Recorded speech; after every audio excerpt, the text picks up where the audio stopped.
After 2 years of war and months of negotiations, the last remaining living hostages held by Hamas in Gaza have returned to their families. And as part of the first phase of Donald Trump's peace plan, more than 1,900 Palestinian prisoners were released from jail.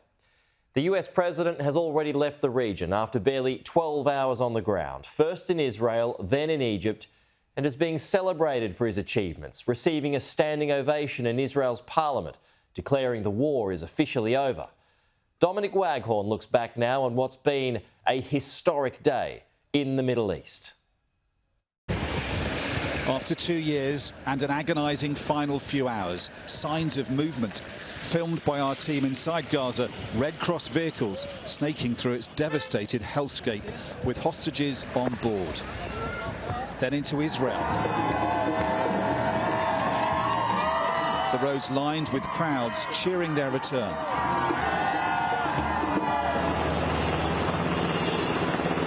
The 20 hostages, all of them men, were then flown from southern Israel by helicopter.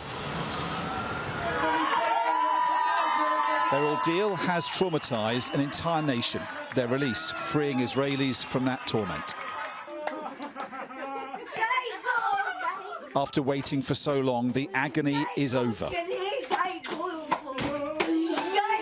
For those who were kidnapped and their families who feared this moment would never come. Guy Gilboa Dalal taken from the Nova Music Festival that terrible day. "I'm crazy about you," says his mother. "I love you so much."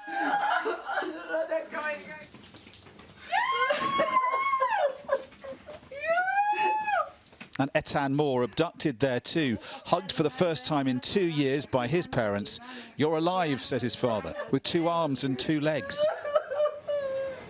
The day has felt like several compressed into one, because as the hostages were being freed, the man responsible for their release was coming into land. Other presidents might have waited to see how their diplomacy would work out.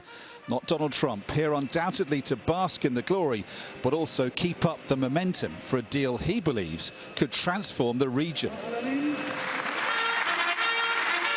We have seen other American presidents lauded in Israel's Knesset, but never quite like this. This was the first of what would be at least 20 standing ovations. Donald Trump is the greatest friend that the state of Israel has ever had in the White House. President Trump is thought to have forced Israel's Prime Minister to agree to this deal. Benjamin Netanyahu, though, told the Knesset the war is over. The last 2 years have been a time of war. The coming years will hopefully be a time for peace. Then the president spoke for over an hour, stopped repeatedly with applause, and once by protest from Israeli Arab and far-left politicians. Donald Trump was emphatic.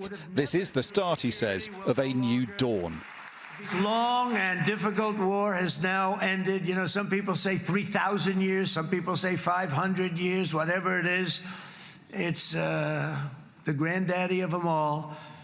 And in an unprecedented achievement, virtually the entire region has endorsed the plan that Gaza will be immediately demilitarized, that Hamas will be disarmed, and Israel's security will no longer be threatened in any way, shape, or form.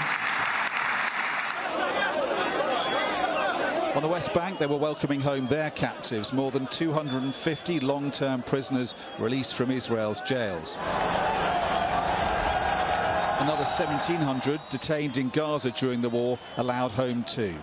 There are no state-of-the-art hospitals there to receive them, and their homes have been destroyed. The full scale of Gaza's destruction is becoming clearer, as much as the urgent need for aid to flood in to help them. It has been an extraordinary day, like few others in the Middle East, of enormous emotion and high drama. But this, in a sense, is the easy bit if the diplomacy led by Donald Trump is to fulfill the promise of his rhetoric today. There needs to be immediate progress towards putting a security force into Gaza and an interim government as soon as possible. Only the first phase of Trump's deal has been implemented, a 3-day ceasefire and exchange of captives. And yet the US president is already hailing a new era of peace in the Middle East. As he meets allies in Egypt, he must now start the work of making that come true. Dominic Waghorn, Sky News, Jerusalem.